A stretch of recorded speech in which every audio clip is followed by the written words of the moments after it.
Retrocessione. Il Consiglio di Stato esclude dalle graduatorie i docenti con diploma magistrale, circa 2000 nel Vicentino. Insegnanti che, seppur di ruolo, potrebbero perdere il posto, anche dopo 12 anni di lavoro e scelte di vita ben che fatte.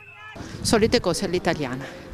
Scarsa l'adesione allo sciopero dei maestri dell'area bassanese, seppur solidali, ma tante le manifestazioni in giro per l'Italia. In Veneto la protesta si è manifestata davanti al provveditorato regionale. Tutti insegnanti che lavorano da molti anni e che mandano avanti la scuola.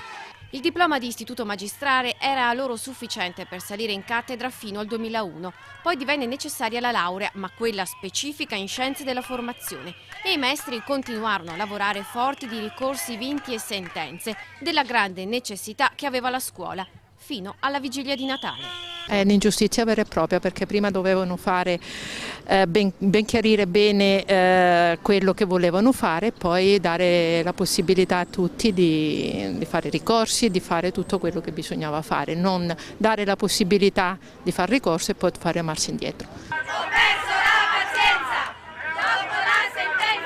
Il nostro ministro non ha nemmeno l'esame di maturità, noi che abbiamo magari la maturità, io ho una laurea, ho un master e mi vedo trattata in questo modo, è un'Italia ingiusta. Purtroppo questo momento è il peggiore che potevamo volere, perché non c'è governo, il governo è in scadenza e non sappiamo davvero come possa esserci una sentenza politica senza la politica.